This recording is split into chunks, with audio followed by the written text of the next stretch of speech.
Welcome back to the Charlie Cook Cricket Podcast. Now, we are at the point where it is my favourite time of year. The County Championship starts this week. We are going to go through all 18 county teams. Now, I know that there is 18 county teams because it has spent me hours to pick through every single team. A lot of effort gone into this one, so I think it's going to be a pretty good podcast. I am with Joe today. He knows more about cricket than pretty much anyone I know, so he is going to go through the teams with us. Joe, we are going to start off with Essex. They have had no one come in. They've lost a couple of players. Ben Allison's gone to Worcestershire. Feroz Kushi has been released and Aaron Beard has retired. What do we think of Essex? Well, I think Essex, their kind of starting 11 will be very good. I think the biggest concern with Essex for me is their depth, because I don't think they have many options past their kind of first choice 11. But like I said, their first choice 11 is really good. Obviously, they've got so much experience with the bat. They've got Jordan Cox, who was almost a test player apart from a freak injury. Dean Elgar, Tom Wesley, Michael Pepper just scored 100 in pre-season. Matt Critchley, Paul Walter, who I noticed has been opening the batting in pre-season. I don't know if that will continue in the county championship. I'd probably assume it won't, but he's another experienced player. So they've got a lot of experience with the bat, and then likewise with the ball. You know, obviously they got the holy trinity, if you like, of Porter, Cook, and Harmer, and then Shane Snate is a fantastic bowler as well, I think. So yeah, they've got a lot of options in that first 11, but I think after that is kind of where I'm a little bit concerned about Essex. Yeah, I mean, their bowling attack is sensational. The problem is, if Sam Cook goes off to England or one of them gets injured, then what they're calling upon isn't great. I mean, you're then looking at like a Noah Thane or a Luke Benkenstein, and it's just not that great of depth, especially in the fast bowling department. If they're all fit and Sam Cook doesn't go off to England, then I think they'll be okay. That depth, as you said, does worry me a little bit. I mean, who is going to open the batting with Dean Elgar? Dean Elgar was great last season. He's obviously, I think it was a 3-year deal that he signed at Essex. So he's got another year after this, and I expect him to have decent returns this year. Do they stick with a tall Paul? Do they go to a Robin Das or someone like that? I just don't know where they're going to go with the opener. Yeah, I think that's one issue. Potentially Michael Pepper, kind of does it in white ball cricket, so that's a potential. But I don't think that's really like it. I do think Paul Walter is one of probably the better options they've got. Again, that he's such an important player in that middle order. So, that does kind of raise a question mark about who fills in there. I just think it's going to be tricky to kind of land on that formula. Obviously, Kushi did it at the start of last season. He's now left. Robin Das is a good young player. They've also got Nick Brown. I liked Kushi. I don't know why they've released him. Yeah, I'm not sure why they released Kushi. I thought he's a good player. I do think he's a very good player. That's a weird one. Because like we say, he was a good player and scored, I thought, a healthy amount of runs last season. They have also been opening the batting with young Charlie Ellison in pre-season, who is a pretty good player. Not a player I've seen a great deal of, but from what I have seen, he's a pretty good opener. Got runs this week against Kent, 44 in the pre-season game. So another good option. Him and Walter were both opening the batting, and they put on 101. So potentially an option there. But yeah, that's for me the bowling kind of depth and the batting order are the two kind of big question marks I've got surrounding Essex, and one will definitely be answered on Friday. Of course, the batting order will know. Well, maybe not Friday, but at some point in the first game. And yeah, I think they're a good side. I think if they at full strength, I think they'll do very well. But for me, it's just the question marks of can they keep their first choice 11 either fit or away from England call-ups, because, well, you'd imagine that Sam Cook, well, you hope Sam Cook will get called up at some point. Jordan Cox potentially, certainly for white ball squads. Michael Pepper potentially for white ball. I think Cox will be the spare batter this year, whether they let him go back and play county championship stuff. But for that test side, I think he'll do what Lawrence did last year. Yeah, and perhaps he opens the batting then this year for Essex. If that's potentially, he may see that as his way into the sides. Or England might say, look, if you might need to open the batting at some point. We'd like you to do that for Essex. Perhaps that's another option they've got. Definitely got options, but I think it just how it affects the balance of the team. Yeah, no, I agree. I think they're strong. I mean, Shardul Thakur of going to the IPL and not playing for Essex this year is a big kind of kick in the teeth. I don't know if he should have played later. I presume not. Yeah, him going to the IPL was a big miss because that kind of sorted out a middle order problem and a bowling depth problem. Exactly.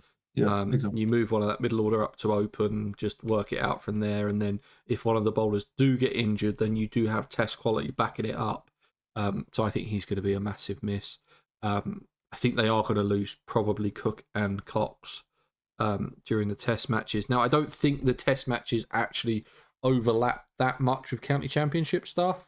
The white ball stuff that Cox is going to probably be called up to will be, and the back end of the season is white ball cricket, and the middle of the season, kind of May time, is also white ball cricket as well. So I think that they could struggle there. Moving on to Surrey, they've had a couple of ins and a couple of outs. Matt Fisher has come in from Yorkshire. Nathan Smith is going to be there overseas between May and September. Conor McCurr has left to go to Notts. Ben Geddes goes to Middlesex. And Amar Verdi was released. Surrey, can they do 4 in a row? 4 in a row sounds ridiculous for them even to think about it, but 3 in a row sounded a bit ridiculous at the start of last season, and they walked it in the end. I think they're not going to be as good as they were last year, and I think some of the teams around them have got slightly better. So I think it could be a bit of a push this year. Would you reckon? Yeah, I think, honestly speaking, I do think they probably will win the title again. But I do agree that it won't be as kind of comfortable as it has the past 3 years. The teams around them have definitely got better, and again, like England call-ups could just affect them, and they have the depth to cover it. This isn't a case of kind of what we discussed with Essex in terms of depth. They obviously have the depth and the quality to cover that. But look, you never know if Ollie Pope starts the season and scores, I don't know how many games he's going to play, but let's just say 500 runs in the first 6 games, which obviously is an astronomical amount. But of course, I'm exaggerating a little bit there. But let's just say he starts the season like that. That's a lot of runs to replace. It's the same thing with JB Smith. Same thing, with potentially Dan Worrell as well. I know people have kind of floated his name about for England called up, which isn't necessarily something I would be for. I think there's a couple of better options. Gus Atkinson's another one as well. If he starts a good season. He starts the season well. But yeah, they're ridiculous. I don't really know what more to say. They have every base covered. They've got talented kind of youngsters coming through. Ollie Sykes is, I think, one to kind of watch this season. I think he could have a seriously good year. They've got ridiculous depth with the ball. I think probably the biggest concern is in the spin department, but I think Cam Steele's a good spinner, but they don't really have anyone past him. So that could potentially be a bit of an issue. But yeah, obviously they've got Dan Lawrence as well, to be fair, who can bowl. So I just think they're an insane side, aren't they? And it's going to be hard. It's going to be hard to beat them. Yeah, I mean, that spin option, they do like going with those, I want to say all-rounders. They're probably a little bit better than part-timers. They're not quite all-rounders, but they were pretty happy. And do you know what? When the pitches were flat at the start of last season, we were playing with a Kookaburra ball. Cam Steele and Dan Lawrence were great. I mean, they were just picking up wickets for fun in those first couple of games. I expect them to probably do the same again. But as you said, that lack of a frontline spinner. Do we see? His name? Who signed on a 1-game deal? Oh, Shakib. Yeah. And he got done for chucking. Yeah, he took 9 wickets in the match in that incredible game against Somerset. Yeah, but he can bowl now again, so maybe another one game deal for a Kookaburra game down the line. The top order of Burns and Sibley, I just expect them to score runs every season. They feel like the most county championship players we have in the country. Dan Worrell's going to be great again. He took 52 wickets at 16 last year. Jordan Clark took 38 wickets at 26. Gus Atkinson has played Test cricket now and had a sensational first year in Test cricket.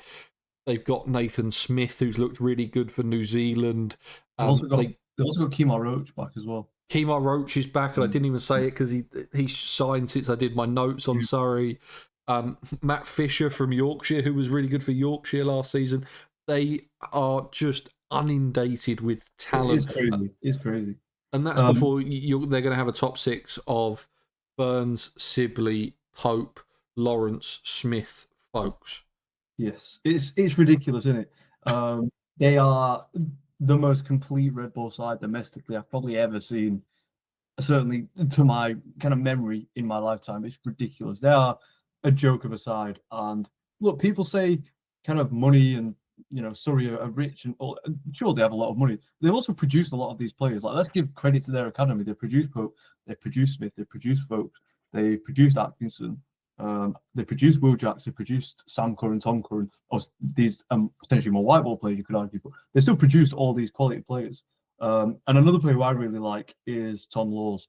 And I kind of hope he gets more of a look in for England, because I think him or Sam Cook, obviously I have Sam Cook ahead of him in the pecking order, but I think he could be the swing bowler England are missing, potentially like further down the line. So I'm hoping he has a big season. He can also bat a bit as well. So he's one I'm excited to watch this season. Yeah, I mean, they are going to lose quite a few players to England, but as we said, with their depth, it's going to make them slightly worse, but they're probably still, even with the replacements, they're going to be one of the best teams in the country, you'd imagine. Is the hunger going to be there? That was my other question with them. They've won 3 in a row. Can they do it 4 in a row? If we put it into basketball terms, this is when Michael Jordan went off and played baseball for 3 years. Came back, won. And is Rory Burns going to go play tennis for 3 years? Come back, win another 3 championships? You just don't know. All these things are still on the table. They're my favourites to win it. If I had to pick anyone else, I have another team that I really like, and will probably pick them because it's a slightly different and more interesting answer to Surrey. But on paper, you look at Surrey and you just know that they're going to win a lot of games. And there is going to be a court, and I think they'll probably have Lawrence for the whole season this year as well, which is going to be a massive help for them. So yeah, I mean, and even if you always just dip into the bank now and get a couple of players on a 1-game deal, if you need to. You've even got the Ambani family funding some of it as well now, so I'm sure they will be absolutely fine. So, Joe, you're with me, probably winning it if we had to, gun to our head, pick a team. Yeah, if I, like you said, the boring answer, sorry, so I'll say them, but I've got a more creative answer, like you later on. We might have the same one, so find out. On to Hampshire. Now, they've had a few good years in the county championship so far. They've brought in Jack Edwards, who is now injured. He's not coming in as an overseas. Is he coming towards the back end of the season, or is he just completely cancelled this year? Completely done that. I think he was just a kind of start the season signing. I think as far as I know, he's completely done. But someone slightly more exciting, Sonny Baker comes in from Somerset, who I'm really excited to see. Mark Stoneman, who I was really sad to see as a Middlesex fan, he's joined Hampshire this year. They haven't signed Mohammed Abbas, who's been such a great player for them over the years, and obviously James Vince, who was their captain, has changed to a white ball only contract, with him wanting to play in the Pakistan Super League this year, and he's now living out in Dubai. Hampshire, they just don't feel as strong as they have in previous years. You look down that team and I don't see Vince, I don't see Abbas, and just 2 players that were so crucial to Hampshire doing well. I mean, Vince you just penciled him in for averaging 45, scoring 500s and leading the team really well. Yeah, you don't replace someone like James Vince, and I think that's where Hampshire, that'll be their downfall essentially. 986 runs last season, average of 49.3, 200s, 550s, and a brilliant leader. Played with brilliant players across the world, so he picked up so much kind of information, and he's so experienced, a brilliant leader. And I think that is partly what they'll struggle to replace, because for me, he's one of the best captains kind of in the country. So I do think they'll miss Vince. I think they'll miss Abbas, but like you say, I'm really excited to see Sonny Baker, someone who England picked up on a developmental contract over the winter, and yeah, a really genuinely quick bowler who I'm excited to see. They've got a lot of good young quick bowlers. I think John Turner is probably the most prominent of those. I'm also excited to see him in red ball cricket. There was still the likes of Carl Abbott as well, and obviously Liam Dawson, who is for me now feels like the kind of key alongside Nick Gubbins. They feel like the kind of key players essentially for Yeah. Hampshire. My view of Liam Dawson in the county championship is always skewed by how many cricket draft points he scores, and it's always a bucket load. So for me, he's just the best player in the county championship, next to Ryan Higgins. That's the two players that I always put on the pantheon of county cricket because they score the most points in. Good way to look at it. I mean, he's unreal. He should be in the England side. We have no idea why he's not in the England side. It's probably some political reason that he's pissed someone off. He's the best spin all-rounder. He might be one of the best spinners. He might be one of the best middle-order bats there is in the county championship. That's how good he is. He's going to take a load of wickets. He's going to score a bucket load of runs. You can just pencil that in for Dawson. And the seamer to Abbott, Barker, adding Sonny Baker in.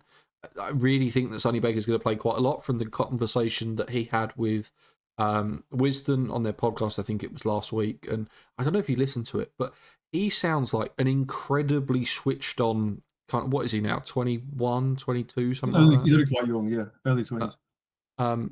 It just seems so switched. He seems just so kind of ahead of his years. He walks around to training with a little notebook that he writes everything down in and everything that he learns. He's obviously come off a winter where he spent a lot of time with Flintoff as well, that he said that he learned quite a bit from. So I hope he plays quite a lot. They'll probably try and hide him a little bit. You don't want him to get injured. England bowlers have got a habit of getting injured.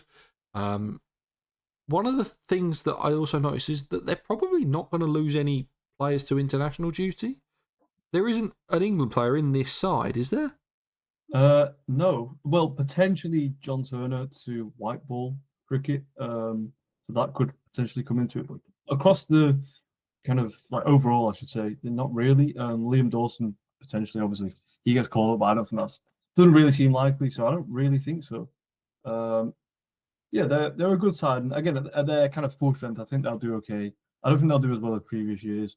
I like their two opening batters, I must say. Ali or Fletcher Middleton, two very classical opening batters, right? I'm a big fan of, and it'll be good for them to be able to learn off someone as experienced as Mark Stoneman, who's done it for years, played Test level at the top of the order. I think that's a good signing in that sense as well from Hampshire. So I'm interested to see where Stoneman bats as well, because I don't suspect they'd want to break up that opening pair, which seems like an investment for the future. For Stoneman, who's going to be here for a year, 2 years, how long it'll be, he might just slot down to number 3, maybe even number 4, depending on what they decide to do with Gubbins as well. There's a lot of different things they could do with that top order, so it'll be interesting to see. Yeah, I think they're going to lack in some middle order runs as well. With the exception of Dawson, I don't think there's going to be loads in there, which could cause them issues. I've got them about mid-table, 5th, 6th, 4th, around that mark. I don't have them pushing for a title this year because I think Vince and Abbas are just going to be too big of a miss. I think they've still got quality players in there that they'll be. They're not worrying about relegation or anything, but I think they will be perfectly mediocre this year. Is probably where I see this team. Yeah. I think they'll kind of maybe get sucked into that relegation battle. That could be one kind of shock that we see. I think they're more likely to be relegated than to win the title. Not to say that. Oh, yeah. But I do think more like mid-table, kind of 6, 7 kind of. Obviously, there's 10 teams in Division 1, so potentially around that kind of 6, 7 mark for Hampshire. But I think what's good is that they've got a lot of good youngsters, and it kind of feels like the start of a new project in many ways, or like a couple of steps back, and then to take strides forward over the next kind of 24 months kind of thing. So yeah, be interesting to see how they go. But I think they'll do kind of mid-table at the end of the season. Yeah, I agree. Now, looking at a side that came up from Division 2 last year, Joe, I'm sure your favourite team in Yorkshire, Wrong Colour Rose, isn't it? Definitely Wrong Colour Rose, yeah. Quite a few changes. They've got Will Sutherland in for 2 games. They've got Jordan Buckingham in for 4 games. Ben says he's going to be in there for most of the season. He misses the first game. They've also called up Alex Wade from the academy, Jared Akhtar from the academy, and Jack White joins from Northants. Matt Fisher's gone to Surrey. Dom Leach has gone to Northants. Mickey Edwards has retired, and Shah Massoud has signed for Leicestershire rather than Yorkshire this year. The thing with Yorkshire is that they have incredible England batters, but they're usually only available for the first 4 games. If they can win those first 4 or 5, it's going to propel them and they're going to be fine and not get relegated. If they don't win those games like they did last year against Division 1 teams, they could struggle. Yeah, I don't think Brook and Root are available for the first couple, which is obviously for the first one, which is important. I'm not sure past that. They've got a good, solid batting lineup overall, I would say. I'm really excited to see how James Wharton goes this year. He was brilliant last year. 833 runs at 64, 200s, 250s. Classy player. He's got runs in pre-season as well. He's got 96 today, didn't he? Yes, yeah, he did off about 80 balls or something, 85 balls against Lancs, of course.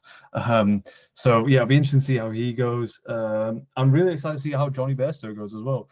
Red Ball captain for Yorkshire, seems like he's just so committed and driven to winning with this Yorkshire side, and I think that's exactly what they need to lead them. The perfect captain, in my opinion, for this Red Bull side. Will also probably score a lot of runs because it's Johnny Bairstow. That's what he does. And I think he's going to be a good captain. I think he's going to be an attacking captain who looks to take wickets. And I think Yorkshire fans can expect to see an exciting brand of cricket with him in charge. But yeah, they got a good side with the ball as well. I mean, Ben Code, 56 wickets last season at 15.8, ridiculous. Obviously lost Fisher, which is a shame, but they have got quality in there as well. Jordan Thompson's always going to take wickets. I also think that George Hill's a good bowler. I think he's someone who's a genuine wicket taker. And Jordan Buckingham is a good signing as well. He's a bit of a classic wily Australian seamer. In the Sheffield Shield, he's done all right. He's taken 22 wickets at an average of 29.86. So pretty good numbers there. And yeah, as I say, he's a wily Australian seamer. Just won the Sheffield Shield with South Australia. So I think he'll bring experience, winning mentality. And I think Yorkshire will do all right. Said through gritted teeth, of course, being a Lancashire fan. But no, in all seriousness, I just think they'll do quite well. I think, like I said, Bairstow will be a good leader, and they've got some generally good quality batters. Finn being a lot of the top of the order is a good prospect. So yeah, I think they'll do quite well. Yeah, I like that opening partnership of being and Lyth. I think they always get them off to especially Lyth gets them off to an attacking start, and with Bairstow being captain, that's probably you're going to see a bit of a Bazball approach from him. You'd imagine Bairstow being available for most of the tournament. You'd imagine. I can't see an England call unless he gets picked for England, which I mean, I personally would quite like to see him back in England. So that's a whole other debate. Yeah, I'm not sure I would. I'd like to see him in a Yorkshire shirt and do really well. That's where I want Bairstow. I don't need to go through the Bairstow experience again of he's either going to play the greatest knock you've ever seen or he's going to do something incredibly stupid. I don't want to go through that again. I've had enough of that. I'd like it to be for a team that I don't necessarily support. Their home form last year was terrible. They didn't win at Headingley.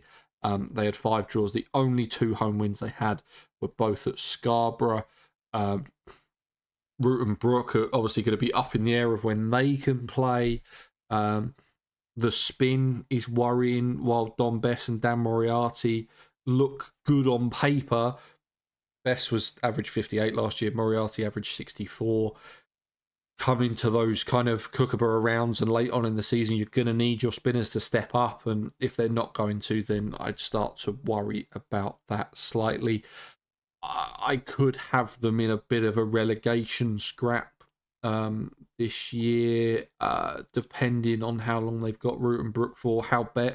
Does Bairstow have a ridiculous year that gets him called up to the England squad and he scores 1,300 county championship runs? I could see that happening and they're going well. But apart from that, I think they might be around that kind of 7th, 8th place. I don't know if they're bad enough to get relegated, but I don't think they've quite made the changes they need to go from a Division 2 side to a Division 1 side. Yeah, fair enough. I think they'll be kind of in and around that kind of similar to where I plays Hampshire, kind of 6-7 mark. Again, I don't think they'll go down. I don't think they're going to win the league, but I think they'll do all right. And I think definitely they'll stay up. So I think that'll be kind of like mid-table side. And Joe, we should probably move on before I make you speak about Yorkshire anymore. Yes, that'll be a good idea. I've said I've praised Yorkshire too much now. I've praised Yorkshire too much.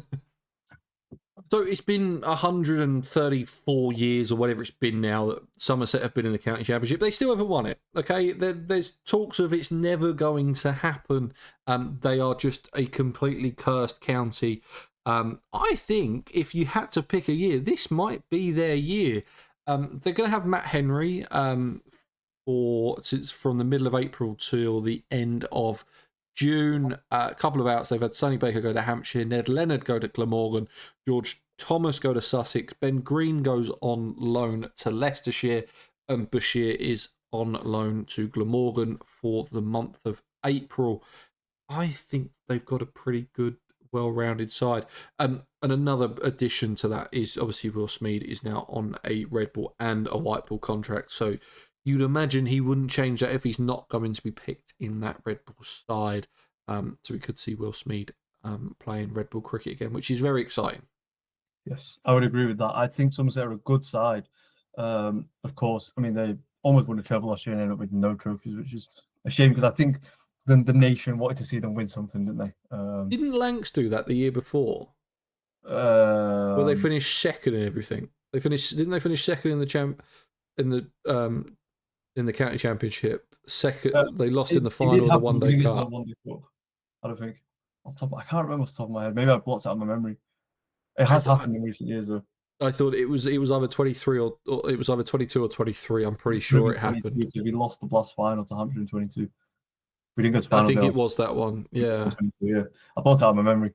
But yeah, no. Somerset are a good side. I mean, you know what you're getting, really, don't you? Somerset quality with the bat, Abel, Banson, Lammonby, Rue, Vaughan. I think Vaughan's going to have a good season. 50 in pre-season at the top of the order. Smead, you mentioned. I assume Smead, like you say, will play at least some part of some role in red ball cricket this season. I'm guessing he's kind of seen Banson's kind of rejuvenation, going from a pigeonhole as a white ball player to becoming a brilliant red ball player as well. And I feel like taking inspiration from that. So I think Smead will do well. Lewis Goldsworthy's a good player. Sean Dixon's someone who, again, just come off the back of 100 in pre-season. I think he might open the batting with Vaughan. It'll be interesting to see because obviously you've got Lammonby as well. They've got a lot of options with the bat. I think my biggest concern with Somerset is with the ball. Obviously they've got Matt Henry coming in, but that's not till later in the season. They've lost Sonny Baker, which I think will be a bit of a blow. They've got some obviously very good options: Craig Overton, Lewis Gregory. These kind of guys, Josh Davey. They've also got Miguel Pretorius again, who's I think did fantastic for them last season. It's 23 wickets last season, and I'm also intrigued to see Casey Aldridge as well. I think he's a very good talent. 24 wickets to 35 last season, and can also bat as well. 306 runs at 21. He's a good all-rounder in that kind of 8 role. So I'm intrigued to see how he does. So I think they'll do well. I'm not sure if they'll push for the league because of that bowling depth, but I think they'll come in the top 3. I think that's probably my kind of hot take, maybe, is that they won't finish in the top 2. I don't know if that is a hot take, but yeah, I think they'll do very well. What you're getting, they're a very good side. My exciting pick is Somerset this year. I think that they could do it. I mean, they've got Matt Henry coming in for like 4 games, 5 games, or whatever it's going to be. He's incredible. He's one of the best bowlers in the world. He is. This is a very good point. Yeah. Even if they have him for 5 games, you can kind of pencil and say, okay, well, that's 5 games we're probably going to win. As long as we don't throw it away with a bat, he's going to take 8-9 wickets for us in those games, and then we just got to pick up the pieces at the other end. I mean, you've got Matt Henry with a bright red Duke's ball at the end of April. I mean, that's unplayable, isn't it? Yeah, 100%. And like I said, I think that their bowling depth is more what worries me rather than their quality. Similar to Essex in a way, but I think they have a little bit more quality and depth. They also got Jake Ball as well. And they do have good options, but I just think that's, if I had to pick a weakness, if I'm kind of nitpicking a weakness, that'll probably be it.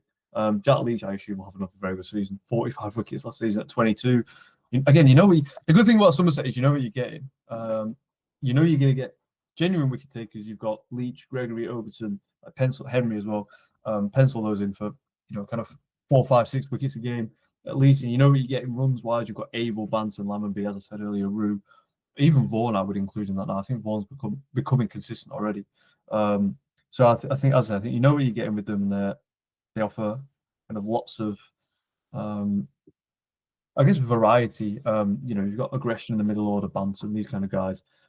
Proper kind of textbook Boston at the top of the order. They're a good side, and I do think they'll do well. But maybe it's a hot take. But I don't really see them pushing one particular side this season. Again, I'll talk about it in a minute. Yeah, I mean, I presume Jack Leach isn't going to be selected for England this summer. You'd imagine. Probably not. I mean, it's a shame because he's very good. But I think they want to invest in Bashir, which we'll see how that goes in. Well, I guess 6 months' time even. But yeah, look, I suppose Somerset won't be complaining. Okay, here's a question for you: who plays for England first, or who plays for England more recently, or what's the word I'm trying to say here?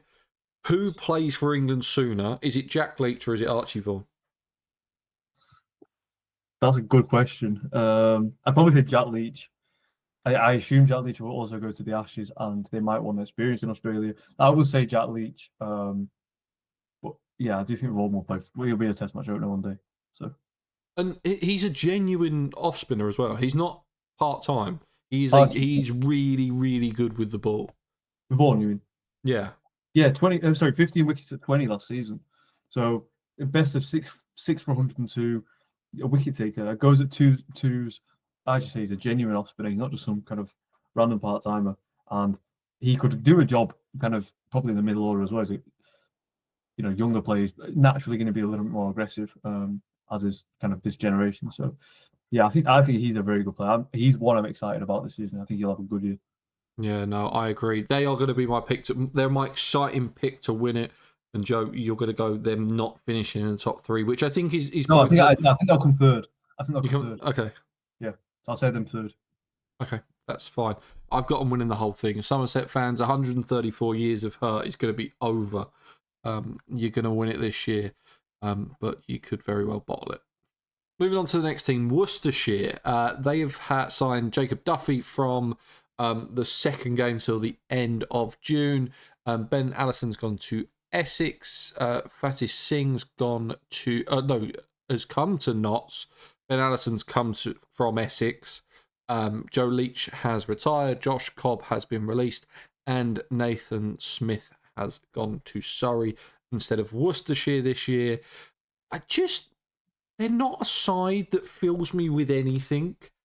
They just feel like they're a relatively good all-round kind of county championship squad who have got players in there that will all do a job for you. But there's no one exciting. I like Kashif Ali. That's the one thing that I will say. I think he's had some really exciting knocks last year. But is Libby and Roderick at the top of the order filling me with excitement? Not really.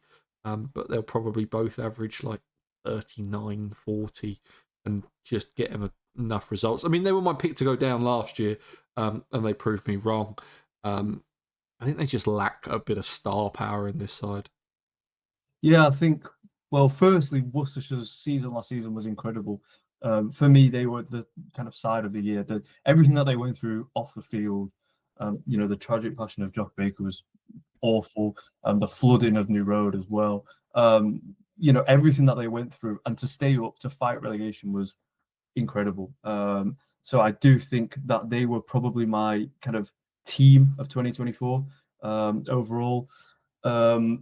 This year I do worry about them a little bit. Like you say, they lack that kind of star power. They've not really replaced Jason Holder.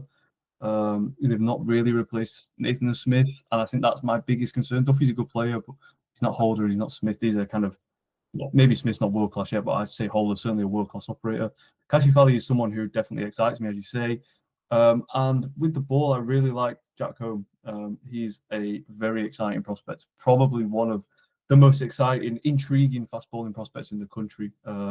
Genuinely quick, and I think he is someone who Worcestershire fans can get excited about because I think he's a really good talent. But yeah, unfortunately, I do think Worcestershire will go down this season. I just think they just don't quite have the quality to compete with the rest of the league. Yeah, I agree. It feels like, especially with some of the all-round, the overseas players, that the rest of Division 1 have picked up, and they've got probably worse from last year. I think Joe Leach is going to be a massive miss for them. Yes. He was just had experience and knew how to bowl in most conditions that you get in England. And I think he's going to be a massive miss for them. I've got them going down to. It's a shame, but I can't. They did incredibly to stay up last year, and I think everyone else got better. They've got a little bit worse, and I'd be amazed if they stayed in Division 1 this year. Yeah, I think they'll really struggle. But I will, as I say, last season they showed incredible fight and incredible spirit for everything that they went for off the pitch, and they battled so hard on the pitch, and they surprised a lot of people who survived, honestly. So I do think that potentially they could repeat that. You never know. Cricket's a funny game. It's a long season, and a couple of wins behind them. A couple of shocks on the cards, perhaps, and they could stay up. But yeah, unfortunately, I do think they might just have too little quality to compete with the rest of the division. Yeah, the one thing that I will say that they do have is they just seem to have a lot of bowlers that bat. There's like 4 in that middle order that all bowl and all bat. You got Taylor, Brooks, De Oliveira, and Waite, who all can do a job with bat and ball. So that's one thing that they might have in their favour. They don't have a spinner anymore. Singh obviously went to. No, sorry, they brought in Singh from Notts. I keep getting that confused. I haven't written my notes very well. To improve their spin options. He's well loved by the Worcestershire fans as well. He kind of became a cult hero. So I think the Worcestershire fans will be delighted he's signed for them, and he's also a very good spinner. So yeah, I still think there's probably better spin options that you've got in Division 1, which would slightly worry me. But for me, Worcestershire, unfortunately, are going to be one of the teams that I think are going to go down. From the Pears to the Bears, Warwickshire is next. They have brought in Hassan Ali again as an overseas. Tom Latham comes in. Bo Webster will be there between May and July. Vishwa Fernando is there for the first 3 games. And they've also signed Ethan Bamber from Middlesex. Will Rhodes has gone to Durham. Chris Benjamin's gone to Kent. Michael Burgess has retired. Amir Khan was released. And Zach Fawkes has gone to Durham. They've got a really good team on paper. I just never see it translate, or that team on paper doesn't turn up because they're doing something else. It's like, we've got Wokes and we've got Bethel and we've got Mousley and we've got big names like this, and it's like, okay, they're not available, so we can't pick them. Yeah, they're an odd side, and I think they could either push for the title or get sucked into a relegation battle, and it wouldn't surprise me either way. I do think they're probably going to be on, like, kind of in that lower end of the table. I don't necessarily know if they'll get relegated. I'm going to sit on the fence with my other relegation prediction, just to preface that, because I've not really decided, made my mind up about that. But I think Warwickshire, will be one of the sides who I think could be down there. They've got some quality players. Davis, 1,000 runs last season. Sam Hayne, everyone knows how good he is. Should be in the England side. Ed Barnard had a really good season. Losing Will Rhodes is going to be massive for them. They tried to replace him with Latham. He has broken his hand, so he's going to miss the first few weeks of the season. So won't come until at least May, which is obviously a really big loss. And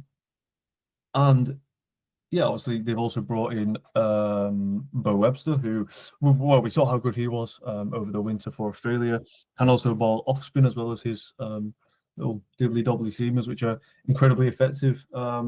He had another brilliant Sheffield Shield season as well as his test exploits. So yeah, look, they're a good side, but it's weird, isn't it? They obviously sacked. Well, I say sacked. Their coach left. I don't know if it was sacked or mutual. Their coach Mark Robinson left about a month ago, which was a really odd kind of time for him to go. And I don't think that's going to help their preparation, because everything you prepared with one coach is now going to get ripped up and, well, potentially ripped up, and you're going to potentially do something completely different with the other coach. So that's one of my other concerns about Warwickshire.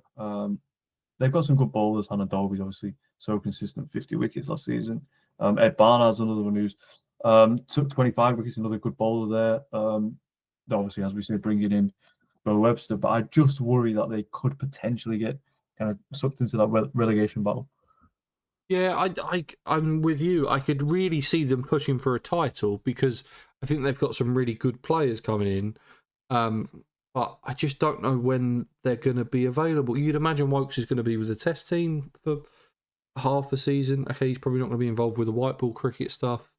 But also, we don't actually know who's going to be white ball captain or who they're going to start picking for the England going to start picking for the white. So all of a sudden, do you have Wokes takes 9 against Zimbabwe and think, oh well, maybe we'll pick him for the white ball side. Does he have a really good start to the county championship? You think, oh well, we'll give him a go in the white ball setup, and then all of a sudden he's missing games in June and September. Because I think Wokes could be massive for them if he's available for a big chunk of the season. With the bat as well as with the ball, obviously. Yeah. Yeah. And they've got a load of all-rounders. Obviously, Bethel's at the IPL, so he's not going to be available until the back end of May, which I think is a big miss because he looked pretty good for them last season. Obviously, looks incredible in that New Zealand series for England. How much is How much does Cricket Australia want to let Bo Webster play? We obviously had the same thing with Lyon last year of Lancs thought they were going to have him for the whole season and couldn't bowl whatever he wants. Then all of a sudden he turns up and it's, oh no, you can play 8 games. You can only bowl a certain amount of overs a game because he's on injury watch or load management watch or whatever they want to call it. Is Bo Webster going to be the same? They're going to say, well, Bo, we need you for the West Indies series and we need you for the World Test Championship. So you can only play a certain amount of games. That would suck for him. Ed Barnard had a great one-day cup. He wasn't as good in the county championship. Vishwa Fernando's an interesting one for the start of the season.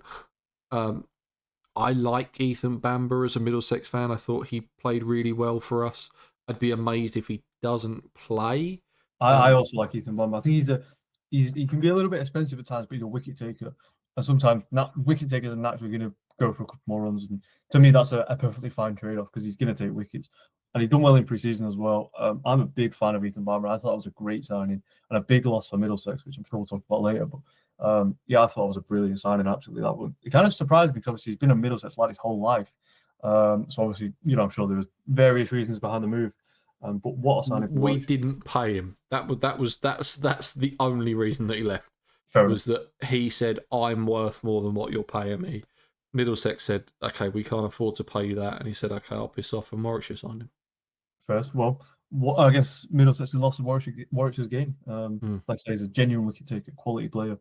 So I'm excited to see how he goes in Division 1 for Warwickshire. One other issue that I think they're going to have is Edgbaston has just been incredibly flat for the last 3 years. There's hardly been any results on that pitch. I think at the start of the season, there was a point, didn't Davis and whoever he was open with have like a 400 opening partnership? Yeah, the first game of the season, Davis scored 256. So I think that was the first game, but it was certainly in the early parts of the season. Yeah, him and Robbie Yates, it would have been, I assume, at the top of the order. Robbie Yates is a good player as well. For me, probably best slip fielder in the country as well, for what it's worth. So, yeah. Yeah, so I think they could, and they also didn't win a game away from home last year. So they can't win at home, and because there's always draws, and they can't win away from home because they're not very good away from home. It seems like a bit of a worry. I liked Warwickshire. I think their team looks good on paper, but I really think that they could be around that kind of relegation scrap, depending on who plays for them. But yeah, I'm probably with you. Like that, anywhere between like 5 and 7 feels right for them. Yeah. I don't think they definitely doesn't be challenging for a title, but at the same time, it won't surprise me if they won the championship. They kind of won the championship against the odds in 2021. So it won't surprise me if they did that again. But I do think that'll be one of the sides potentially in trouble. But Lancs went down last season with a squad that many thought would be enough to keep them in the league. And I could potentially see Warwickshire in a similar boat, although completely different circumstances with different club. So many different factors go into it. So I guess we'll see. Now, the other team that came up with Yorkshire, moving on to Sussex, they've brought in some players and had no one leave. Dan Hughes signs as an overseas. Jaden Seals is going to be there for the first half of the season. Unadkat is going to be there for the end. Sandu is going to be there for June and July. They've signed Oosthuizen from their academy. George Thomas has come from Somerset, and they have signed a guy called Troy Henry from the newly started ACE program, which is promoting cricket in Afro-Caribbean communities. Fun fact, me and Troy Henry actually played for the same club at some point. Not together. He used to play for Leverstock Green. I also played for Leverstock Green at a point. He's slightly younger and a lot better than me, so that's the difference. I don't know what it is about Sussex, but their bowling attack just looks unbelievable. Even coming into kind of a stacked Division 1. Jaden Seals is one of my favourite bowlers in world cricket at the moment. And then on top of that, Ollie Robinson is going to just clean up because it's Ollie Robinson and it's county championship. And he's one of the most accurate bowlers in the world, and he's going to get the ball to move. It might not be at 89 miles an hour. It might be at 79 miles an hour, but Jesus, it's hard to play. And Finn Hudson-Prentice is a pretty good county championship bowler as well. I like their team. Might not necessarily have the depth, similar issue to what we've had with the other teams. But in terms of that bowling lineup, I do think they're going to be pretty good. Yeah, I agree. I think I definitely am not worried about them going down. Again, I think that'll be kind of middle of the pack kind of thing. Jack Carson is, for me, one of the best spinners in the country. I think he's certainly up there, like I say, one of the most talented young spinners. But pure ability-wise, he's just one of the best. 50 wickets at 22 last season, going at threes, which I don't think is too bad, given some of the round, like the Kookaburra rounds he will have bowled in. I don't think that's the worst. You mentioned the bowling depth. Seals quality was brilliant for them last season. 24 wickets at 24. Robinson 39 wickets at 25. They've just got so much quality. Danny Lamb, before his unfortunate injury, was a pretty good option with the ball, 13 wickets. With the bat, again, I think they've got a lot of underrated quality. John Simpson with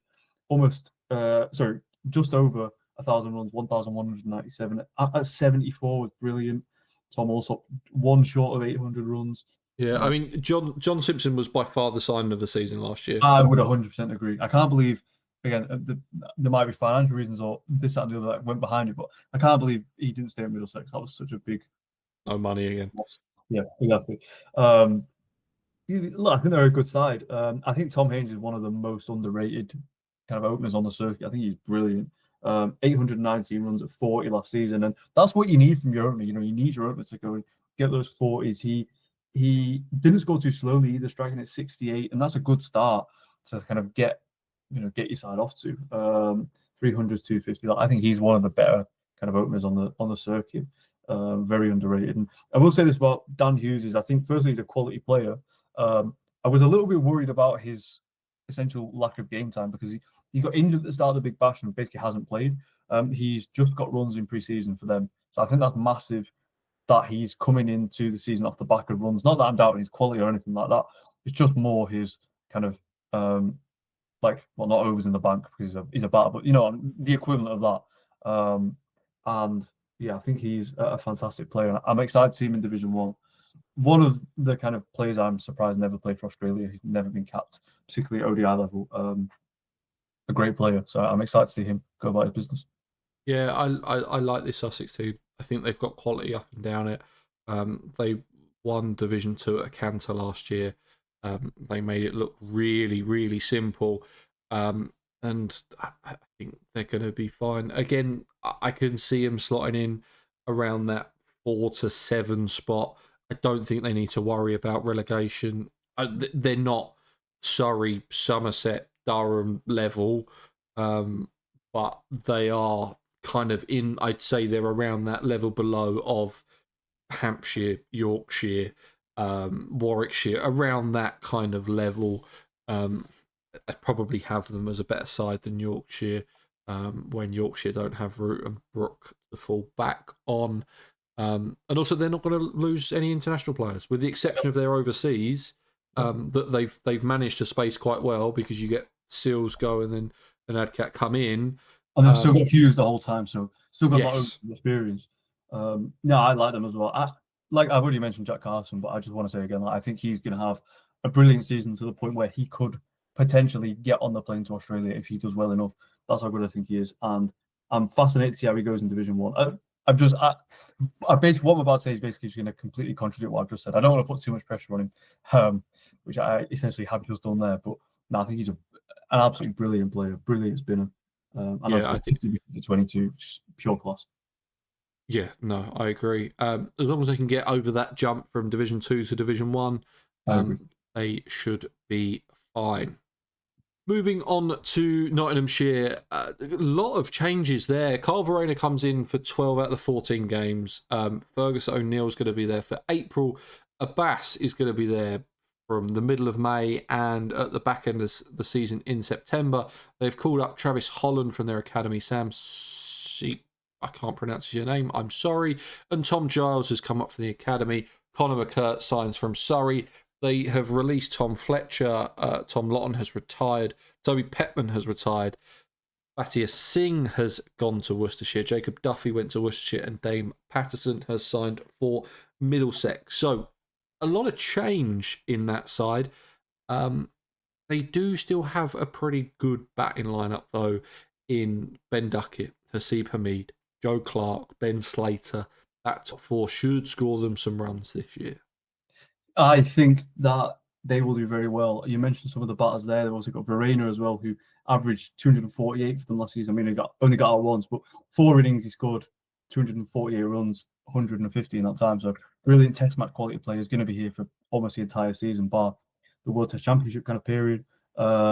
Lyndon James, I think, is going to have a good season with the bat as well. And Jack Haynes, he had a good start and then kind of tailed off a little bit towards the end, but I think he's a good young player. So I think Notts are going to do really, really well. They've also got a couple of good youngsters coming through with the bat. I think Montgomery's a good player. Shadendorf as well is a good player. And, the likes of Tom Moore sitting in the reserves and Liam Patterson-White is good options to have. They might not make the first 11 in red ball cricket, but they're good options to have to fall back on. But I think where I really like this side is their bowling attack. Fergus O'Neill's one of my favourite bowlers in the world. I think he's incredible. Will be a test player very soon, I suspect. So good with his control, swings the ball into the right hander, nips it away off the seam, catches the outside edge, gets extra bounce. Just so consistent. His line of length is spot on every single time. He's not quick, but he is pinpoint accurate, and I think he's going to cause havoc in April in England. To be honest, I think he's going to be fantastic. And then Dylan Pennington, Ollie Stone, Josh Tong, if those three can stay fit alongside O'Neill, wow, that's an incredible bowling attack. That is international quality, in my opinion. Farhan Ahmed took 22 wickets at 23 in 6 innings last season. He's a ridiculous talent. And had a sensational under-19s tour in South Africa. Exactly. Yeah, I mean, he's so good. He's ridiculous. I can't wait to see him break into the England side in a few years. I mentioned Jack Hart. He might be the best spinner in England at the moment. He genuinely might be. He's ridiculously talented. I'd love to see him and Rayan play for England together. One day that'd be brilliant. Brett Hutton as well. I mean, how good is Brett Hutton? Just time after time, similar to the kind of county stalwarts that we've already spoken about, the Chris Rushfords of the world, and those kind of people, just puts it on a spot every single time. Just a quality bowler. And yeah, like the likes of young Rob Lord as well coming through. I think he's a good player. 10 wickets at 27 last season. So I'm really excited about this Notts side. They're not my fun shout for winning the league, but I think that'll come. My hot take again is that they'll come in the top 4. I think they're a really good team. And if that bowling trio of Tong, Stone, and Pennington can stay injury free and avoid an England call up, which I suspect they probably will. They do seem to be that kind of level below, don't they? They're one of them will get called up if someone gets injured. Yeah, if Potts gets injured, you can see Stone being called up. Perhaps, yeah. And I think people like Potts are just ahead of them as well. Maybe Sam Cook now. So yeah, I do suspect they'll keep them around for much of the season. I really think if those three can stay fit, they've also got Mohammed Abbas coming in as well. I think they'll be one to watch the season because there's a fun little project building at Notts, and I think they're a good side. Yeah, I think they're a really good side. I think the biggest issue that they could have is going to be those England call-ups. So you're going to lose Duckett for pretty much the whole season, apart from the first, 4 or 5 games. He's going to be in a similar position to what Root and Brook are in, with being he's going to be selected in all formats. Yeah, exactly. Yeah. He But he I suppose why you've got someone like Ben Duckett, make the most of him, just like Yorkshire with Root, but like make the most of them. Like, let's hope they go and score hundreds of runs. Because not only is that good for their individual sides, but as neutrals watching, it's just great to see Root, Duckett, Brooks scoring runs, isn't it? Because it's just brilliant to see. Yeah, and I could also see maybe not that Tongue, Pennington, Stone being called up to the first team England squad. I could see them turn around and say, "Oh, we want to play more Lions cricket this summer." Yeah, You're I mean the coming Lions are on playing and against India. India A, but I've read that India's first or strongest 11 is going to be playing in that game, so that's a great opportunity for them as well. yeah, which is great, but obviously then that then causes an issue for Notts because they're not going to be playing. I think that's where it could all go wrong for them. Is they've got really talented players on the brink of being in that England side, and are probably good names to be around that Lion side. And this kind of Bazball regime has already said we don't care about county cricket, so could just pull them out of Notts and say you're coming with us, because I'm pretty sure Stone, Pennington, and maybe not So, Pennington, Tongue, are all on central contracts, aren't they? I At least the fast bowling can't be sure. development I can't say for contract. sure, but I assume so. Yeah, and obviously all three have kind of. Well, Pennington was called up to a squad. The other two have played Test cricket in the last kind of 12, 18 months. So yeah, that is obviously the concern. But I do think that's going to do pretty well this season. Yeah, I that's the only thing that would worry me, because you drop out of that and then all of a sudden you're going to be slightly worried. Again, Farhan Ahmed could easily be called up to play in that line in those Lions tour.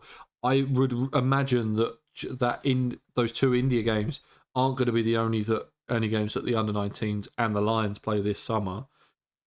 They're going to want to play a lot more cricket for the Lions, because that was one of the things that have come out of England being so bad in the Champions Trophy is why aren't the England Lions playing ODI cricket? And I could see those players being called up. So that could be an issue. I'm going to have them anywhere between kind of fourth and sixth. I Yeah, think they'll be all right.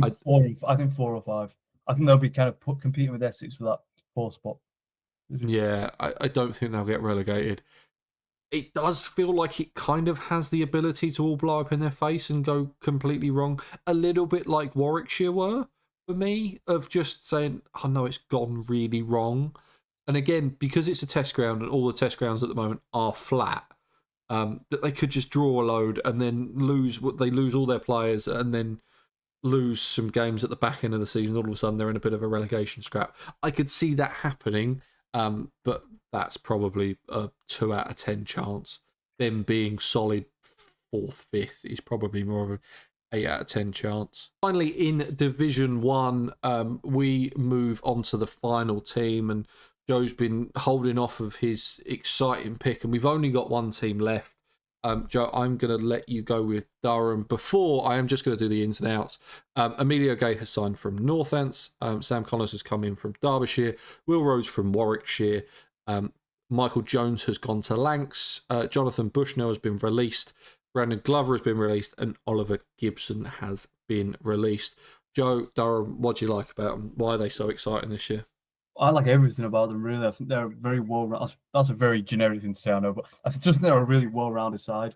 Firstly, with the bat, like their batting talent is scary. David Bedingham is, for me, the best player in the country.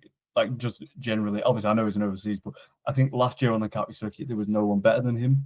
Ollie Robinson should have had an England call, in my opinion. Alex Lees was unlucky at one point. In like the last kind of 12 to 18 months and not getting England call up again. And I think that's probably passed for him now, but he's just such a good player. 924 runs at 46. I should say Bedingham got 1,300 runs at 78 last season with 600s and 350. So, yeah, he's on another level. Emilio Gay scored almost 1,000 runs last season for Northants. He was really good for Northants last year. Brilliant, a brilliant player, and someone who I definitely think could be under consideration. If he has a good start to the season, he could be in the England consideration. He's an aggressive opening batter. He actually might bat 3 for the Storm side, funnily enough, but he's an aggressive top order player, and I think he's a fantastic option for England potentially if they want a left-handed dynamic player. Obviously, they've already got Ben Duckett. He's a good option. And one player I'm really excited about is Ben McKinney, who was brilliant for Durham last season, but brilliant for the Lions as well over the winter. And that's what really stood out to me is his 100 for the Lions. Then they've got the likes of Graham Clark, Scott Borthwick potentially could play. So I just think they're such a good side with the bat. And then with the ball, probably where they're weaker. I assume they'll have Potts for much of the season. I don't think he'll be a first choice for England. He might play in the Zimbabwe test, but generally I don't think he'll play for England. So I assume they'll have Potts for much of the season. Which I still think he's nuts because I think he's one of our best bowlers. I would 100% agree. I think he should be playing, but I just don't think I'd have him over Atkinson, and I'd probably have him over Cars. That's how much I rate Potts. Cars is a bit of a push. In England, I'd have Potts over Cars. Certainly, as well as I definitely would. I think he's a brilliant player. So yeah, definitely have him there or thereabouts in that England side, and hopefully Durham will have him available for much of the season. Like I'm guessing they will, because as much as we want him in the side, I don't think he will be. Ben Rain is.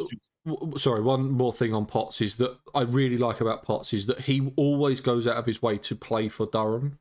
I agree with that. Even if he's been with the test match side or even played in the test side, if Durham have got a game that next week, he will be around for it. I think it was the last game of the season that he played. He'd just played a game for England. I think he was because it was the Australia series, wasn't it? The White Ball series, yeah. So he literally just kind of lighted up because he was really good in that ODI series, and then came back at the end of the season for Durham. Did he take 9 in the last game? I'm pretty sure he took a 9 for. He took a 9 for last season, yes. He did. And came. So one thing that I really like about Potts is if he's got spare time, he will come back and play for Durham, which you cannot say the same for a lot of other England players. Yes, I agree with that. I think his commitment to Durham is second to none. He is a very, very good player as well. They also got Ben Rain, who is just your classic wily operator. I mentioned a little bit like Brett Hutton earlier, just that kind of classic county bowler who he just knows going to take wickets. Paul Coughlin, I think, is a good player as well. And then obviously they got young James Minto, who for me is one of the more exciting kind of young prospects. Genuinely quick left armer who bowls that kind of heavy length, swings it in, which all good left arm quicks do. He's one of the most exciting quick bowling talents in the country in terms of like up and coming prospects. I'm excited to see him. Had a really good under-19s in South Africa as well. He did. And I think that's so important that he also took a 5 in pre-season for Durham against Zimbabwe I think, and that was a first-class match. So he got a first-class 5 for there, and that's so important for him just coming into the season to have that under your belt is really important. And then one player I'm really excited to see is Brendan Doggett, who's in this season for Durham from South Australia. He just won the Sheffield Shield.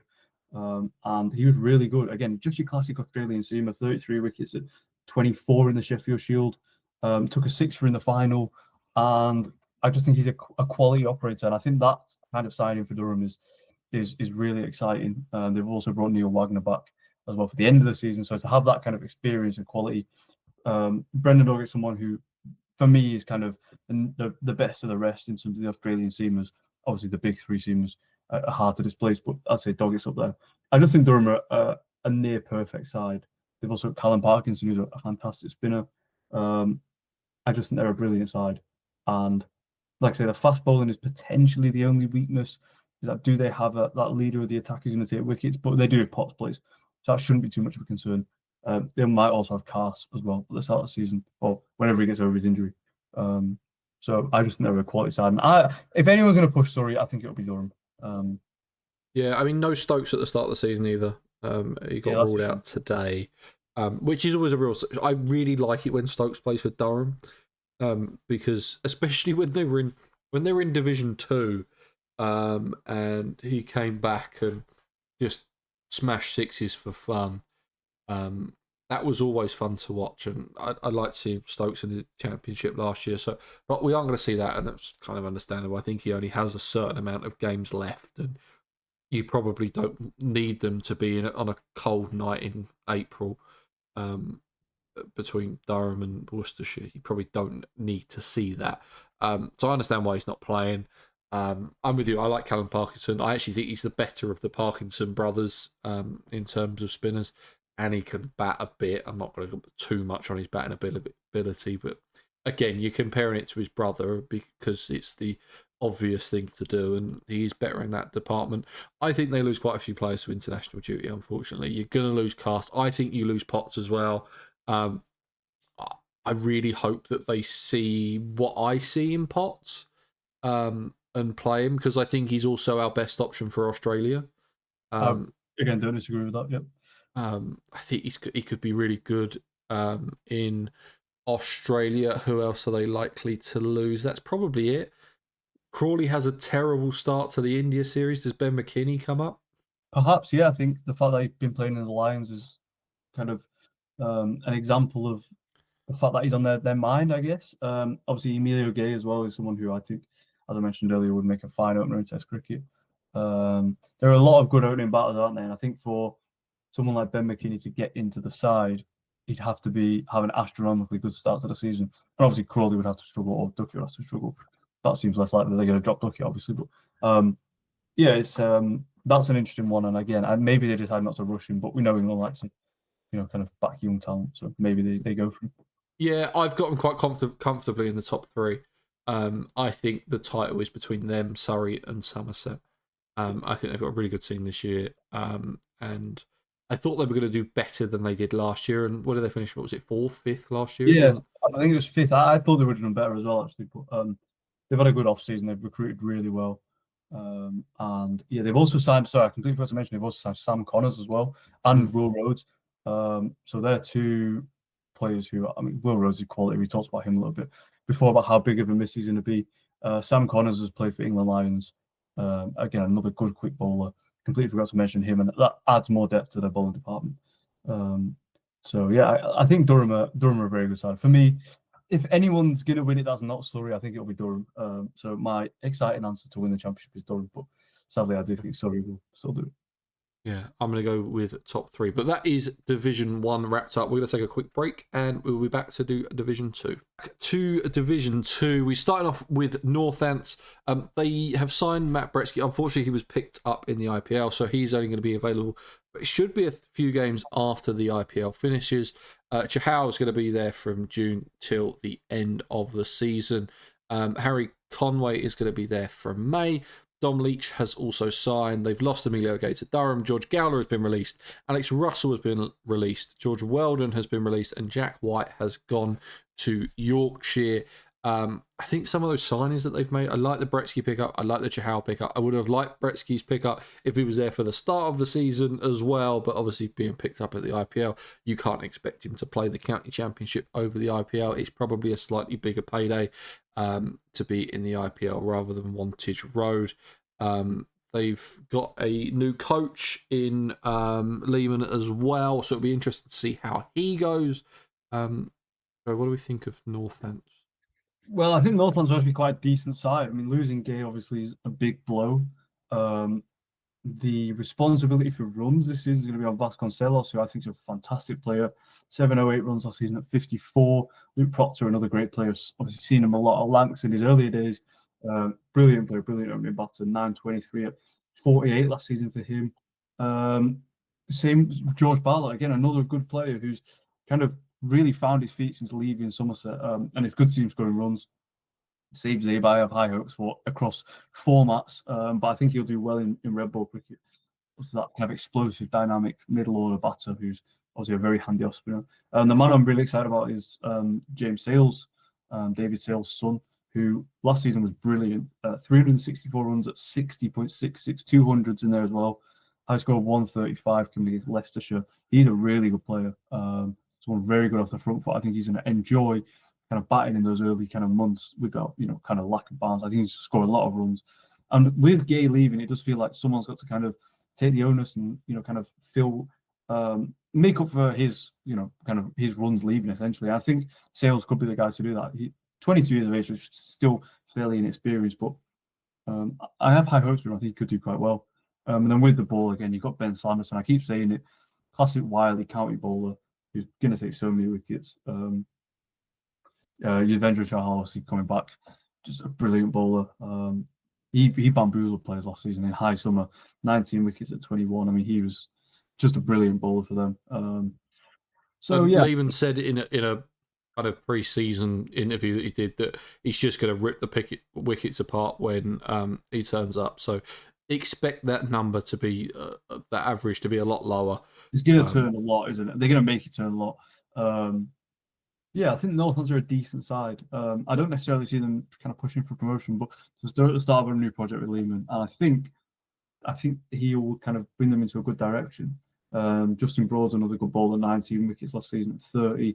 Luke Proctor's still more than handy with the ball as well. So I think they've got quite a well-rounded side. I feel like kind of going to rely a lot on Sanderson to take the wickets, but they tend to do that anyway. And he turns up for them, and he's never really injured very often. So I think they'll do quite well. Yeah, I mean, that Jack White to Yorkshire is going to be a big miss for them. I see a middle of the pack, round fourth, third maybe. I don't think they're good enough to get promoted, but I don't think they're going to be at the back end of Division 2. I think they've just got a solid team, but full of a bunch of players who know how to score runs and know how to take wickets, but nothing really jumps off the page at you, with the exception of a couple of those overseas signings. Yeah, I would agree with that. Fourth, fifth, sixth, that kind of area. Very middle of the pack. But I think they're, like I said, at the start of a new project and a good side, with some good kind of prospects. Moving on to Kent now, a side that was relegated last year. They were comfortably the worst side in Division 1 last year. They've got Wes Agar coming. He is injured for the first half of the season. He's going to be there from the end of May. Until that point, they've had a couple of new signings. Catchy Valley signs until the end of May. Keith Dujon signs until the end of May as well. Chris Benjamin's coming from Yorkshire, and Corey Flintoff has signed from Lancs. They have released Arafat. Boy, I can't pronounce that. I really apologise for that. And Hamidullah Kadri has also been released. Kent coming down from Division 1. You'd expect them to be challenging for promotion. I really like the Corey Flintoff pickup. I think it's going to benefit him being away from some of the noise that probably Rocky's getting at the moment of being Flintoff's son, being at a different county, signing that rookie contract that he has. In terms of pickups that they've had recently, I'm excited to see how that one plays out, and there could be a point where he gets some game time. Yeah, Kent are an interesting one. They've obviously got a new head coach as well, Adam Hollyoak, who they couldn't have got a better appointment for me. You run through brick walls for someone like Adam Hollyoak. A incredible kind of personality within the game, incredible like kind of man manager and motivator. I think that's a great addition from a head coach point of view. I'm not sure how Kent are going to go. I think they've obviously strengthened with the ball. Kind of in the last particularly couple of days. But I do see them potentially struggling a little bit. I don't necessarily think they'll be pushing for promotion. There's a lot of onus on those overseas to take big wickets. George Garrett took 21 last season at 38. No one bar Akeem Jordan had an average below 30, and he only played 2 games. So I think with the ball, they'll definitely potentially be relying on those overseas a little bit. Wes Agar's someone who's not played a lot of cricket due to injury and didn't really play much like at the start of the Australian summer either. So, similar to what I was talking about with Dan Hughes before, how is he going to go when he first comes into the side? But experienced player, I'm sure he'll be okay. And with the bat, they've just got some quality players. Daniel Bowe-Drummond every year just scoring runs after runs. I think Joey Everson's a very good player. 753 runs at 37 last season, a really good player, and likewise with Jack Leaning, 728 at 38. Just kind of pure class. Both offer you a bit with the ball as well. Those two. Yeah, exactly. Yeah. Joe Denley's injured, so that's going to be a little bit of a blow for the start of the season. They obviously have Zach Crawley. Ben Compton's a good opening batter. The player I'm really excited about is Tawanda Moyeye. Now, I really like Moyeye at the top of the order. Obviously, with Crawley there, I don't know if that's necessarily going to happen. Crawley and Compton will likely open the batting. Moyeye batted at number 4 in pre-season, at least last time, as far as I know. which again is quite a good place for him. He scores pretty quickly, striking at 52 last season, scored 572 runs, also got a double ton. For me, one of the more exciting prospects, certainly in Division 2 with the bat. I think he's a really good player, aggressive, modern player. And I think he's an exciting prospect for Kent to kind of build around over the next few years. So I do think Kent will struggle a little bit. Like I say, the wicket taking is a bit of a concern for me. The bowling average, the fact that no one bar Jordan had an average below 30 last season, and he, as I say, only played a couple of games, is a bit of a worry. So they're definitely going to have to step up in that kind of area. But look, they've recruited overseas players to kind of solve those issues. So let's see how they go. Yeah, I'm intrigued to see how Kent do. I think they'll do okay. Yeah, I mean, I think it's going to be a massive start of the season for Zach Crawley. Obviously, he's going to be fighting for. You'd imagine if his form carries on like it was at the back end of last year, he is going to be fighting for his England place, and if he doesn't score any runs in the county championship, then that's going to be a struggle for him. The problem is Zach Crawley's biggest weakness is 75, 80 mile an hour bowlers that swing it. Everything about Zach Crawley is designed for him to fail in county championship cricket. Would they be better off going? You'd imagine Mowaye is going to open when Crawley goes off to England. Again, he's probably a bit of a similar player to Crawley, of being quite risky, quite aggressive, so could face similar issues. I'm with you, though. I think he's a real talent. And I could see him playing for England one day. The seam bowling attack just fills me with dread. They've got no one that exciting outside of those overseas, and just I don't know. They had such a bad season last year that can that carry over? I look at the batting, and I think they've got a really good top 6, maybe top 7.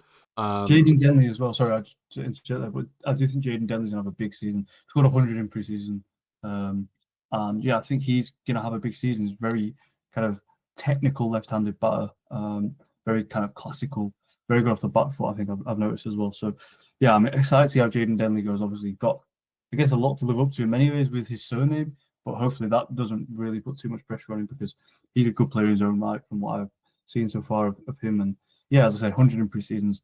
Going to do in the world a good time. It wouldn't surprise me if he started the season. And I think Matt Parkinson's going to have a good season. Hopefully, I really hope so. I always love seeing Parky, take wickets. He took the fourth most wickets for a spinner last year, and I'm expecting him to have similar returns this year. I've got Kent a lot. I think they're going to be third. I think that if I had to pick, I think they're going to score too many runs. I wouldn't.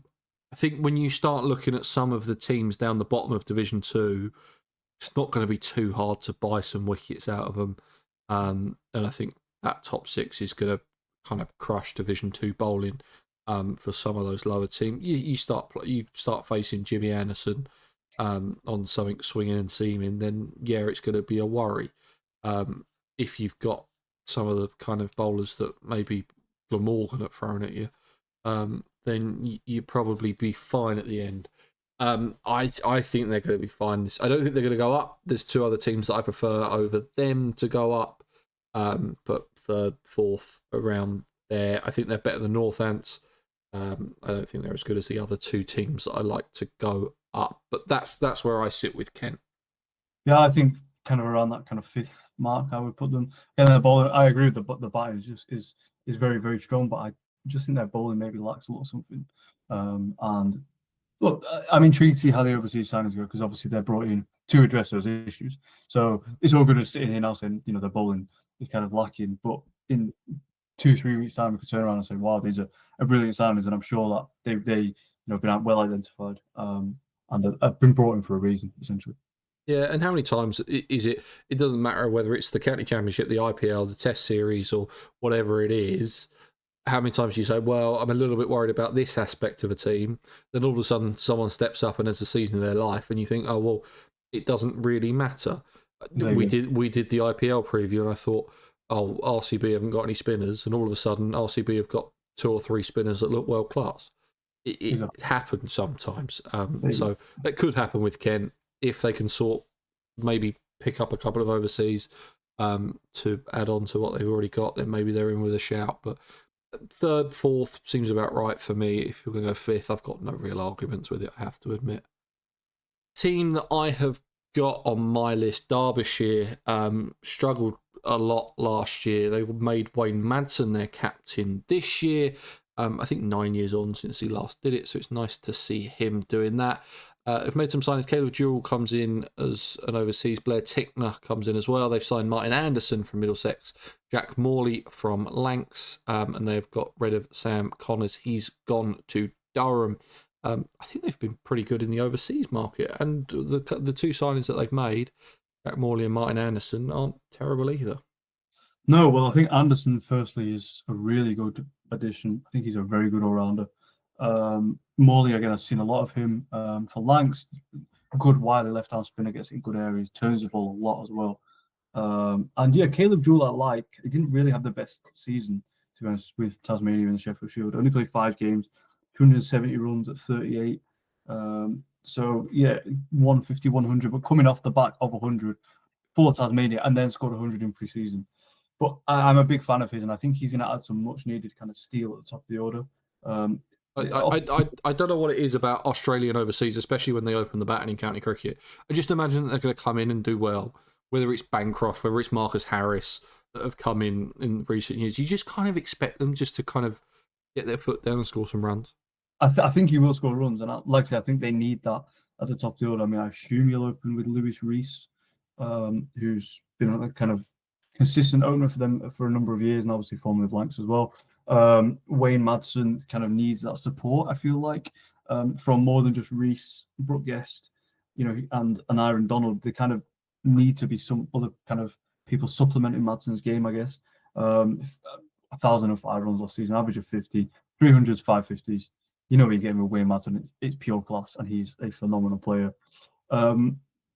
Yeah, I think Derbyshire are a good side. They're, for me, probably one of the weakest sides in the division, but that's not necessarily because I think they're bad. I just think they're sides that are further along in kind of their projects than Derbyshire are.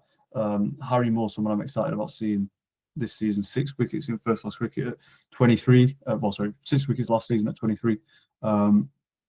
Very talented, very quick young bowler who, as I say, I'm excited about seeing him. I think they'll do quite well. I think they'll probably come kind of towards the bottom of the table, or like middle to lower, kind of end to the table. But I still think they'll do well. I still think they'll have a good season, and I think they'll definitely win games. I don't think it's necessarily easy for me to call who's going to come kind of last in division, so I don't really have an answer to that. And I definitely don't think Derbyshire will be in that conversation. I think they're better than that. I think they'll, kind of come 6, that kind of area. I think they'll do okay. Yeah, Alex Thompson was someone who really, I thought had a really good season last year. As with the ball, I think there was a game, I can't even remember who the game was against. I just remember him taking 7 for or something like that. Back end of the county championship last year, he was really good and just valuable lower order runs. That going with the signing of Jack Morley as well.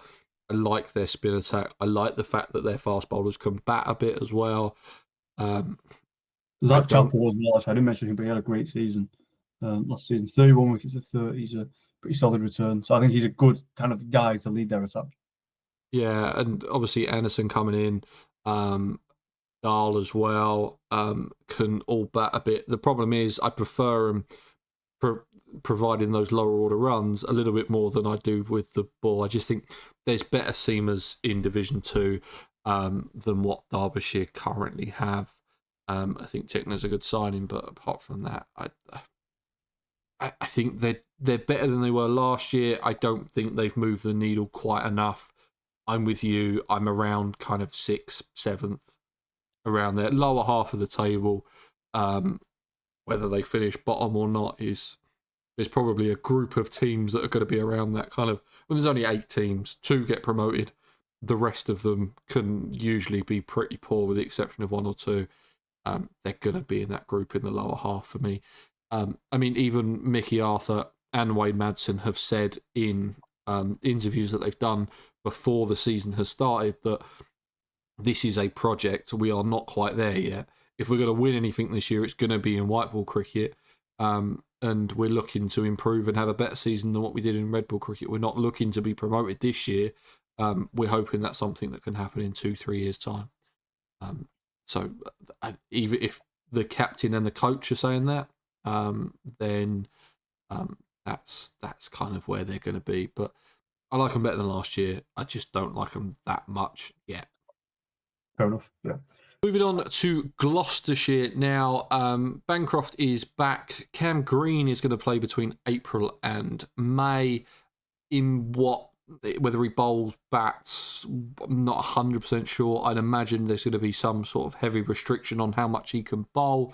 And Zafar Gohar has gone to Middlesex, is their only out. So they've kept a pretty similar team to what they had last year. This top six just fills me with confidence of runs at the start of the season. Bancroft, Charlesworth, Price, Hammond, Bracey, Green as a top six. Probably going to score you a bucket load of runs at the start of the season, I'd imagine. Yeah, I really like Gloucester. They're in my top three. I think I just have them third, but I think they're a really strong side. Their batting is so good. Obviously, they've added Green to that. Everyone knows how good Green is. I'm intrigued to see if he'll bowl as well. I assume he will, because I assume that's how he will want to get himself back into the Australia side, by proving his fitness with the ball as well. So I'm guessing he'll want to bowl at least towards the back end of his tenure. But yeah, with the bat, they've obviously got Green, Bracey 1,000 runs last season at 60, Bancroft 832 at 48. Miles Hammond's I think Miles Hammond's so underrated, a brilliant player. 868 at 41 last season. Ben Charles is really coming into his own now. Really becoming that kind of genuinely good top order player. 723 at 48 last season for him. So the Price brothers as well, as we've mentioned, both of those are very good players as well. And then with the bowling, I really like their bowling attack. Also got Martin Delonga, who's kind of like the leader of the attack in many ways, I guess. 30 wickets last season at 26. I really particularly like Zaman Akhtar and AJ Dale. I think both of those are talented players. They were a little bit expensive last season. They took 19 wickets at 45 for Zaman Akhtar, and AJ Dale took 23 at 46. But I think they have raw pace, genuine pace, and that is genuinely exciting. And that combined with Martin Delonga is really good. Kind of makeup of a bowling attack. And obviously they've got the Price brothers as well to offer their kind of Tom Price bowls seam and Ollie Price bowls spin. Good variety, I guess, is the word I'm looking for there with the ball. So yeah, I think they're a really good side. And I've been coming third. I think they'll do well. Cam Green as well as another option with the ball, of course. I've been coming third. It's very close between second and third for me in Division 2. But I think I just have Gloucestershire behind. I think last season winning the Blast will be a real kind of positive around the group for red ball cricket. I think they need to start winning more at home. I think that's probably been one of the downfalls a little bit to home form. But Mark Lane's such a brilliant coach, brilliant man manager, and brilliant motivator. And I think he's going to kind of continue what they kind of built on last season. I think Gloucestershire will do well. Yeah, I agree. I'd like them. I think they've got their top order are going to be great. I like the seam bowling. It worries me they don't really have a spinner outside of Ollie Price. He took 13 wickets last year and was their second highest wicket taker for spin. I think Zafar Gohar is going to be a big miss for him. Yeah, Zafar Gohar, losing him is going to be really, really tough. He was good last season. He took 90 wickets at 29, and obviously he can bat as well. He's a genuine all-rounder pretty much, isn't he? So that's going to be a big miss for them. I would agree that's probably one of their bigger weaknesses, but hey, who knows? Maybe this will be the Ollie Price kind of really kind of comes into his own as a spinner. Obviously, he's kind of showing glimpses of what he can do with the ball, but maybe this will be the year where he really kind of takes those strides and becomes more of a frontline spinner. Yeah, I mean, the side hasn't changed much. They finished 7th last year. I think they're a better team than 7th. I can see them being around that kind of mid-table, that 4th, 5th. Would I have them over Kent? Thinking about it, I probably prefer the seam attack a lot more than I do to Kent's. I probably might like Kent's batting a little bit more than I like Gloucestershire's. The issue that they've had, and I've put this in my notes, is that they've had really seam-friendly conditions at home, which just haven't benefited their batters whatsoever. They've got one of the best top six in Division 2, and all of a sudden they're just letting everyone else snick them off every 5 seconds because the pitches are doing too much. They can flatten them out a bit, get that top six scoring runs, back your bowlers. That could be a way that they're going to win more games this year. I think that's what you've got to do if I'm Gloucestershire. But I like the team. I don't like them enough to be promoted, but I don't really have them in that bottom half group like I do other teams. Yeah, fair enough. Now, the one I've been looking forward to, my team, Middlesex. A lot of changes since last season. Kane Williamson is going to play 5 games at the end of the county championship season. Dane Patterson is going to be there until the 26th of May. Ben Geddes has come from Surrey. Ian Sawant has been called up from the youth setup. Naya Sharma has been called up from the youth setup. So has Sebastian Morgan, and Zafar Gohar, who we just spoke about, has signed from Gloucestershire. Ethan Bamber's gone to Warwickshire. Martin Anderson's gone to Derbyshire. Mark Stoneman's gone to Hampshire. Robbie White's been retired, and Walla Walita has been released. I feel confident about my team this year. I think they've got really good new ball options in Toby Rowan-Jones and Ryan Higgins. They were great last year. The top 6, which was an issue 2 years ago, got a lot better in 2024. I think in 2025 it's going to be even better with the addition of. I think Ben Geddes is a better batter than Mark Stoneman is. They're going to have Kane Williamson for 5 games at some point, who's going to slot into there. Ryan Higgins scores a bunch of runs and takes a bunch of wickets if he can do that again this year. You look at a top 6 of Geddes, Robson, Holden, Deploy, Davis, Higgins, or Higgins, Davis. That just looks like a really good top 6 before Kane Williamson gets there. Dane Patterson is kind of the seamer we need. I worry that we could be a seamer short when he goes. I don't know how much I trust Brooks or Tom Helm outside of Higgins and Roland Jones. And also, when the Kookaburra rounds come, you can just forget about Middlesex taking wickets because they just do not do it. They cannot take wickets. I think there was a point where they were averaging 120 as a team with the ball in the Kookaburra rounds last year. It was tough. Well, I think Middlesex will do quite well. They're, in my mind, second. Starting off with the bowling, I agree in terms of Roland Jones, Higgins, quality operators. I rate Brooks. I do rate Brooks. I think he's a good player. Again, a genuine wicket taker. That's what I like about him. And I also really like Luke Holman as well. I think he could have quite a big role to play. Obviously, the Kookaburra rounds are later this year. Should be more favourable for spinners across the country. I don't know why they were so early last season. But someone like Luke Holman could definitely profit off that. Leg spinners always take wickets. I think he'll do quite well. Josh DeCaries as well. I think he's quite a good option with the ball for Kookaburra rounds. But yeah, the batting is definitely where their strength is, in my opinion.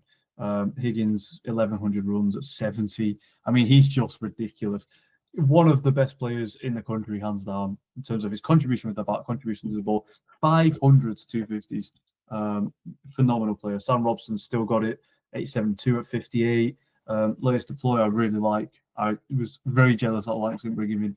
Obviously, when he left Derbyshire, he scored 955 runs at 50. And then Holden as well is a fantastic player. 981 runs at 49. That is just those kind of 4 players plus Josh DeCaries, who I think is becoming a fantastic opening batter.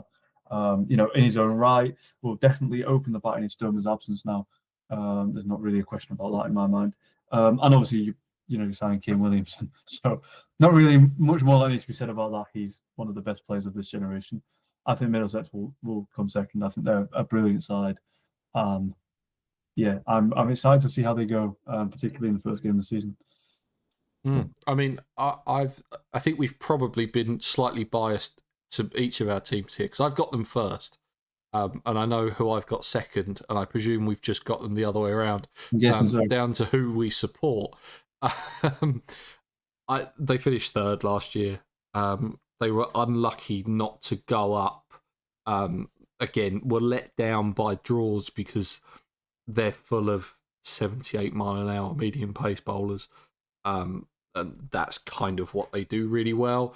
It was really bizarre that all of a sudden we went from Glamorgan scoring 650 for 3 with Sam Northeast scoring a triple century against us with the Kookaburra ball to next week we bowl out Yorkshire with Brooke, Root, Bairstow all in the side and they get bowled out for 150. It was very interesting to see. I really fancy us this year to go on and win it. I think we've got a really good side. It's a shame we didn't keep Simpson last year. Yeah. I mean, it worries me about the pace bowling slightly when Patterson goes. But apart from that, I don't really see any massive issues with the side. The one thing that does happen with Middlesex every year is that there'll be 2 or 3 games at outgrounds that shouldn't necessarily be outgrounds. You'll play at Merchant Taylor's or you'll play at Radlett or something like that, and all of a sudden you've got a pitch that's just a little bit too spicy than what it would be at Lord's, and then you'd lose a stupid game to someone you shouldn't be losing to. That can happen. And if we do have the batting problems that we had a couple of years ago, which I don't think we do, we've got a lot better side. There was often we were 40 for 4 when we were in Division 1. But I think we'll be fine this year. I've got them to win the Division 2. I think they're the team to beat. And we should probably move on to the side that I presume you think are going to be first. Yes, yeah, definitely. I do think that Lancs are the side to beat in 2025 in Division 2. I think on paper, I genuinely think we could have competed for Division 1 had things obviously gone differently. I think this is a brilliant side, one of the best Lancs sides I've seen in a while, to be honest. Here's a question for you. If Jimmy Anderson plays the entire season, like he said he's going to play this season, I'm not necessarily sure how many games. You're probably not going to get 14 games out of him. But if you get, say, 10? 10 maybe, yeah. I think there'll be a couple of grounds he doesn't play, maybe out grounds, just because, I don't know, maybe you want to save him for grounds he's more experienced on. That's my only logic. Ideally, I'd want him to play 14 and not play in the Blast. I think we'd get more kind of bang for your buck, I guess. But yeah, I don't know. That's a whole other debate.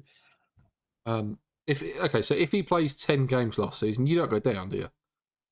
Oh no! I don't think so. I think we are. I think you're never too good to go down, clearly. But I think on paper, no one expected us to go down. And I was surprised about halfway through the season. I kind of thought we might be in trouble here, and then I was surprised at the back end that we actually did go down. But look, it's happened now, and as I say, you're never too good to go down. And we are in Division 2 now. We've got to fight like every side in the division to get back to Division 1. And whilst I do think we should probably win the league, and I do hope we do, obviously, I'm not saying it's going to be easy. I've already said Middlesex, Gloucestershire are going to be there or thereabouts. Possibly a couple of others as well. A couple of signings that you made. Anderson Phillip has come in as an overseas signing. Marcus Harris has come in as well. Michael Jones from Durham. You've had Stephen Croft retire. George Lavelle has been released. Jack Morley's gone to Derbyshire, and Corey Flintoff has gone to Kent. In terms of ins and outs, top order runs should not be an issue for this side. And it wasn't really last year, was it? The top order runs. It was more the fact of those middle order collapses that kept happening. Yeah, it was the way we got out as well. There was too many times where we just threw our wickets away. Keaton Jennings is brilliant. I think he's probably, I group him in the kind of Alex Lee's category as one of the best players in the country. 1,006 runs last season at 45. I think Josh Bohannon probably underwhelmed a little bit last season, but he's had a really good year. 803 runs at 34. And I think with Bohannon, he was so good in 23 that you expected him to have the same performance or get better in 24. It wasn't quite. There was a point where I was really banging that Bohannon for England drum, Yeah, most of that number 3, because he is a proper number 3 and can score runs. Yeah, I would agree. Again, one of the better players in that position in the country, I think. Matty Hurst also was brilliant last season, 677 at 32. Thought he kept really well, which obviously another facet to his game. And then Luke Wells had an interesting year. That's quite an interesting one because he actually obviously started the season at the top of the order and then moved down the order to kind of number 4, number 5, even as low as 6, if memory serves correctly, at times. And that seemed to be a positive move because he started to kind of be able to dominate the spinners in the middle overs. So like it's a wide ball game. Dominate the spinners in kind of the middle order, and that probably took the pressure off him a little bit as well, enabled him to get free his arms up a little bit more. And he kind of had a better season towards the end of the campaign. And then George Balderson's another really good player. Plus, we've got some very good prospects coming through, of course. The big one, I guess, the big name being Rocky Flintoff, who I actually assume will start the season. I'd be surprised if he didn't. And for me, it's kind of between Flintoff, Jones, and Wells for that 4-5 spot at Lords in the first game of the season. And it really won't surprise me if Flintoff started, just because he's obviously been away with the England line and scored that 100. For me, that's kind of penciled his name into the side already. And he's not played too much preseason cricket, that to my knowledge, but it really won't surprise me if he made that side. And then it's kind of between Jones and Wells for that other spot potentially. And then with the ball, I mean, we've got Jimmy Anderson, so don't really need to say much more. I think Anderson Phillips been a great player for us. I thought he was really good last season, 15 wickets at 23, and that genuinely quick bowler that we missed. Tom Bailey said it so many times, that wily classic red ball bowler. I didn't think he was as good last season, 27 wickets at 34, but just generally just such a productive bowler. And I'm hoping Saki Mahmood plays. He was at Desert Springs in the red ball training camp, so I don't see why he'd go there if there wasn't an intention for him to play red ball cricket. I assume he has kind of eyeing up the Ashes, and for me, I'd love to see Mahmood in that Ashes squad. So certainly for the start of the season, I'm hoping Mahmood plays. And then obviously let's not forget about Tom Hartley, who for me is one of the most talented spinners in the country and hopefully gets that chance soon. So yeah, I think we're very... needs to have a better year than what he had last year. I agree, but also didn't play too much. Only played 6 games. Granted, he only took 5 wickets, but I don't really think he played too much. When Nathan Lyon's there, it kind of counterbalances putting Hartley into the side. And also you got good overs from Wales as well. Exactly. Morley played a game as well last season. So yeah, that I definitely think Hartley kind of having kind of like Hurst 6, Balderson 7, Hartley 8 is a really good kind of middle order, like lower middle order. So that's a really good balance. Because don't forget Hartley, I would consider at least as a bowling all-rounder. So yeah, for me, I hope we get promoted. For me, that's kind of the expectation going into the season. Like I said, with this squad, I genuinely think we could have challenge in Division 1 as well, or certainly wouldn't be worried about promotion. But then again, I said that last season, so it's kind of a pointless conversation. But yeah, look, going into this season, I'm quietly confident. Hopefully, we can get promoted. Yeah, the only 2 things that would worry me about this side is how much Jimmy are you getting? What importance is that fast bowling coach or whatever he's being brought into that England squad? How much does that take him away from Lancs? I'm sure he can have a chat with McCullum and Stokes and say, well, I want to play county championship. Might be my last year. I want to play as much cricket as possible. You took me out the back and shot me with a big shotgun. I don't want to miss out on playing cricket to come and sit on a balcony and watch Test cricket when I know I'm good enough to be out there playing. I could see that happening. I could also see it being rather cold in April and May, and the body starts to hurt, and he thinks, I'll sit with England for a bit and get paid the same money either way. I could see that happening as well. I think if you get 10 games out of Anderson, I think you'd be absolutely fine. If you get 6 games out of Anderson, I think you'll probably still be fine. But as you said, that side is really good. I really like the Anderson Phillips signing as well. I thought he was really good at the back end of last year. I've got them second. I've got them going up with Middlesex next year. and I think they're a really good side. And as you said, there's just a lot of Division 1 quality players in there.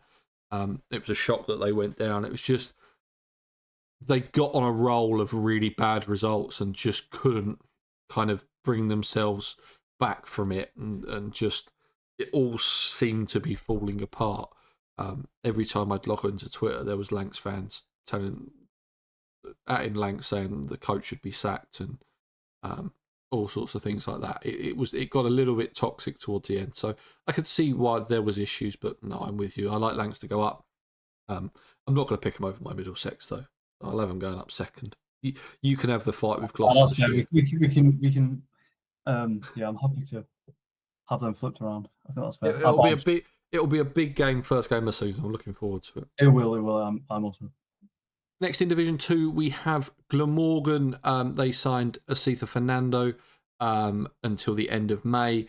Ned Leonard from Somerset. Callum Nichols is coming from the youth setup. And they've brought in Derbyshire on loan for the month of April while Mason Crane is out injured. They have released Harry Podmore and Prem Sidoya. The kind of middle order runs for Glamorgan, same as it is every year. You're looking at Sam Northeast, you're looking at Colin Ingram, you're looking at Carlson. They're going to score buckets of loads of runs like they did last year. Expect him just to keep going. I mean, there was talk at the start of the season when Sam Northeast scored 300 against Middlesex that he should be in the England setup. Can I see him doing it again? Yeah, probably. It wouldn't surprise me if he goes, but he's one player that knows how to go big and score big scores. It's not the first time he's done it. The bowling attack looks pretty good as well. Van der Gooten and Harris both took 30 wickets last year. Mason Crane, when he's back fit, I thought he had one of the best seasons he's had in a long time. And having Asitha Fernando in the first half of the season is going to be really good. He proved how good he was in that Sri Lanka series against England last year. So I think they're going to comfortably take the wickets that they need. Yeah, I quite like Glamorgan. I think they've got quite a good few players, obviously with the bat, Ingram, Northeast, Kieran Carlson. They've got some really good options. I think Billy Root is still a really good option. I like Dan Dalthwaite as well. Obviously quite a little bit further down the order.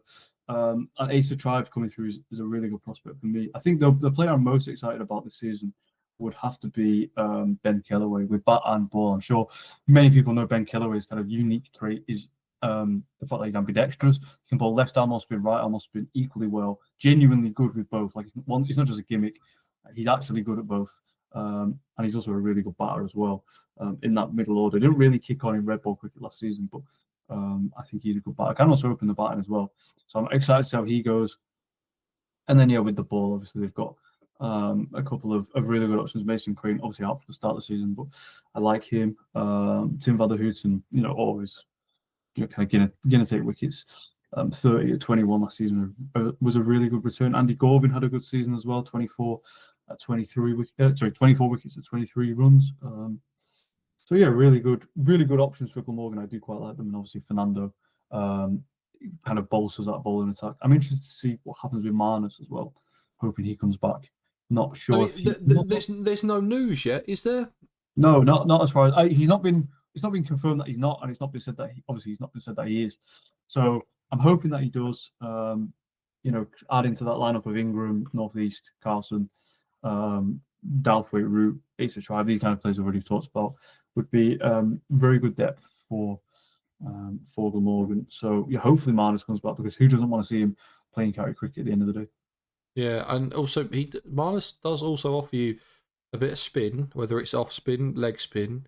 He can bowl some medium pace stuff. He can get those speeds up pretty high, can't he? In the test series against India, he was touching kind of like mid-80s. I know. I don't know how he does it, because he's not like. Well, I mean, obviously he practices quite a lot, but it's not like something that he seems to like just be able to do. But he's just a freak of nature. So it would be great to have Marnus back.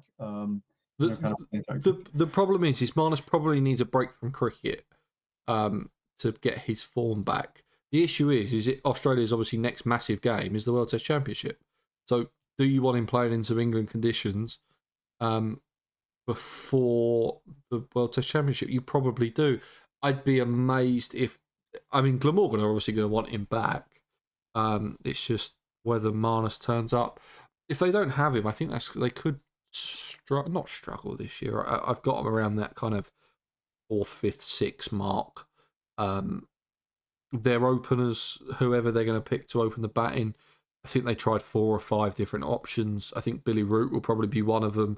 And then I do like Ace the Tribe at the top of the order. I do think he's a good option. And I obviously mentioned Ben Killery has done that as well before, but for me, I think I'd prefer him in the middle order. I just think that he's better suited to bat in there. Very good player. I mean, they finished 6th last year. I probably expect them to be around the same. They haven't really changed the team much. I like the Fernando pick until the end of May. I thought he was the only good seamer for Sri Lanka last year. So I think they'll be fine. I don't really have anything else on Glamorgan that they'll probably be very similar. You're going to expect runs from 3, 4, and 5, and they've got a couple of good seamers that aren't going to blow you away. I'm excited to see how Mason Crane goes.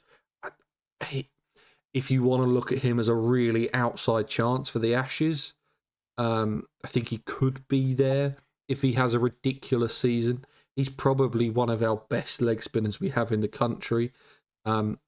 There's not a lot, and it's not a long list of who's good leg spinners. You're probably looking at Rian Ahmed, Mason Crane, and Parkinson. That's probably it in terms of red ball spinners that you're going to see in this county championship. So outside chance, if you want to go wrist spinner for the Ashes, that's something interesting to look. But apart from that, that's kind of Glamorgan summed up for me. Yeah, I agree. Kind of that kind of 5th, 6th kind of area. I think they'll do all right. I like Glamorgan. I think they'll do quite well. So yeah. Our last team, 18th team, if you are a Leicestershire fan, thank you for staying for the 2 hours or whatever we are into this now. I will put timestamps on this podcast so you can find your favourite team if you just want to listen to that. They've got Peter Handscomb back. Logan Van Beek has signed as well. Shah Massoud is going to be there from the 30th of May. And Ben Green is on loan from Somerset. Marcus Harris has gone to Lancashire, so they haven't signed him again this year. And Sam Evans has been released. Do I like Leicestershire? I'm not 100% sure. Hanscom's going to score a bucket load of runs like he does most years. They've got some all-rounders in Ben Mike, Holland, Rian Ahmed, Ben Green can do it, Van Beek can do it. And the seam bowling options are fine. Apart from that, I mean, do they fill me with confidence? I mean, they played 14 games last year, and they drew 10. Basically, if you were going to watch a team, it wasn't Leicestershire. Okay, they're not helped by not having a test quality ground, and if it rains for a day, then you probably can write off the next 2 because the drainage isn't very good. But yeah, it was a tough watch, Leicestershire last year. Yeah, I quite like Leicestershire. I think they're going to finish 4th this season. That's my prediction for them. Okay, well. Signing Shah Massoud is a good replacement for Marcus Harris. Obviously, test quality player replaces arguably test quality player in Harris. I would say he is. Peter Handscomb is coming off the back of a really good Sheffield Shield campaign, 693 runs at 38. Really kind of strong form. He scored 105 50s. So, that's kind of definitely going to inspire confidence in the fact that he's coming into the side in some pretty good nick. And I quite like some of their other options. With the bat, they've obviously got Rishi Patel, who for me is a fine player. I quite like Saul Bullinger as well. I think he's not really given the credit he maybe deserves sometimes. I quite like him. He's a very aggressive opener at the top of the order. I think he had like one of the highest strike rates in the county championship last year. Yeah, he strikes at 85. I mean, he just whacks it. And that's what I like about him. He's a very positive approach. You've also got Ben Cox, who's a really experienced player and a good wicketkeeper as well. And bringing Ben Green back's a really good addition. His contract is actually up at the end of the season with Somerset. And it'd be interesting to see if Leicester should try and make that move permanent. Obviously, he's a prominent white ball player for Somerset, so that also plays a factor. But in terms of his red ball game, I think he's very underrated, and that's a great pickup. And then I quite like their bowling attack, probably one of their weaker elements. I think not having Scott Curry is going to be massive. 29 wickets last season at 31. He was a really, really good bowler for them. No, similar to Kenton, how they didn't have anyone averaging under 30. I think that is a bit of a worry for Leicestershire. But Ben Mike hopefully can kind of step into those shoes. They've also got Chris Wright back, who's like a new signing. I think Chris Wright is a brilliant player, wily, experienced operator. So he's going to be a good, kind of, well, not really an addition, but he's back into the fold now. They've got the likes of Salisbury, who's experienced as well. And obviously, Rayan Ahmed. Now, that's an interesting one, Rayan Ahmed, because I think he is one of the most exciting talents in the country, but almost they're not being utilised wrong, but I want to see him utilised in a more attacking way. I want to see him given that kind of wicket-taking role. I mentioned earlier talking about Ethan Bamber in terms of if you concede runs but take wickets, it doesn't necessarily matter so much to me. And I definitely think Rayan's in that kind of mould where he's a genuine wicket taker. And I do think that even if he does go for a few runs, I think that's kind of the trade-off is worth it. I also hope he bats in that top order, in that top six. I think he's a genuine all-rounder. Last season, he scored 432 runs at an average of 33, so a pretty healthy average there, and also struck at 78. So very good player. And of course, one person I completely forgot to mention is Josh Hull, who I'm a big fan of. I know there's obviously a lot of kind of split opinion in terms of shouldn't he have played for England, but I'm a big fan of him. That's a profile England need, and that's a worthy investment, and I'm hoping he has a good season.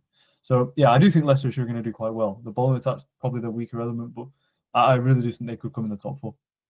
I think I know I said that obviously Leicestershire drew 10 of their games. They're not an exciting watch. I will be watching Leicestershire mainly for the fact of Rayan Ahmed, because he needs to have a breakout season this year. He answers so many questions, so many issues that England currently have. Of if all of a sudden he turns into a international quality wrist spinner, you've got a wrist spinner that turns the ball both ways and can bat in the top 7 or 8, and is aggressive, and the way that England want to play in all formats. I think that's a really exciting one, and he should be able to do it. He has a really good googly that not many Division 2 batsmen should be able to pick all the time. It's not like you're going to be bowling against the India side, which has faced Chakravarti in the nets for the last 3 months. It's just that's not who you're bowling to anymore. Okay, there's some good players in there that will be able to pick it, but I think he should be able to have a breakout season. I just really hope that it's this year. While he's been exciting, he's taken Test fifers, and he's bowled well for England. He hasn't yet had that big county season that's going to say, I'm here, and all of a sudden I've done this, this, and this, and I'm now an international quality player that you can trust me in all roles, whether it's as a lone spinner in England, or it's going to the Ashes, or if it's part of a 3-spin attack in Pakistan or India or Bangladesh or Sri Lanka. That's the role that he now needs to step into. And I'm really excited to see if he can take that step up. In terms of where I'd have Leicestershire, I'd probably have them closer to the bottom of the table than I would the top, just for the simple fact of I've probably got to put someone else down there. For me, they're that 7, 8, 6, 5 kind of mark, bottom half of the table. I think they'll be fine. I think they'll have some good games. I hope we get another Louis Kimber innings like we got last year, which is still to this day the best innings I've ever seen in my life. Yes, incredible. And if they win that game, then it's talked about in the pantheon of cricket innings for the rest of eternity. It was that good, but I hope he has another one of those innings. But that's kind of Leicestershire for me. Bottom half of the table, you kind of slightly higher on them than I am. Yeah, I think fourth. I don't necessarily think they'll push for promotion. I think they'll be there or thereabouts. And I think in the next couple of seasons, potentially even next season, I do think they'll be in that promotion conversation. But look, who knows? That could be this season. But yeah, I definitely think top half, top 4. All right, let's do some last minute predictions. Joe, who's going to win Division 1? I'll say two answers. So Surrey's my actual No, answer. no, but- no, no, no. You got to give me you one Oh, answer. Gun to okay, your yeah, I'll head. say Durham then. I'll say Durham. I'll Okay, back- Yep. I'm going Somerset. I Okay. can't have Surrey winning it again. I'm gonna. Fair This is gonna end the years of hurt. Who gets relegated from Division 1? Oh, Worcestershire, and I sat on the fence earlier, but I'll say Warwickshire. Okay, I'm gonna go Worcestershire and Yorkshire to go down. Who we've done Division 2 winners? You're gonna go with Lancs. I'm gonna go with Middlesex. Yeah. Promoting, I'm gonna go Lancs. You're gonna go Middlesex. Yep. Yeah. But Gloucestershire very close. I'll say that. I think that's probably all the predictions for this year. It's so tough to do top run scorer and top wickets. There's too many players. There's too many. Although it's probably easy to just say David Benningham and Sam Cook. So Yeah, that probably is relatively easy. they're probably the cop-outs. Ryan Higgins for both. That's what I'm going to push for. Hey, fair enough. Fair enough. It won't surprise me. All right, that is going to be it. That is the county championship preview. If you did stay to the end, I very much appreciate it. Go check out Joe on all of his socials. All of his links will be down in the description. He's very kindly sat here with me for over 2 hours and gone through all the teams. So go and check him out. You can find all of his socials in the show notes and the description. I'm not 100% sure when we'll be back next. I think there's IPL games maybe Wednesday or Thursday. So we will be back for those. Thank you very much for watching, listening. Remember to subscribe, remember to like, remember to rate the podcast, leave a review, all the usual stuff. And I'll see you guys in the next one.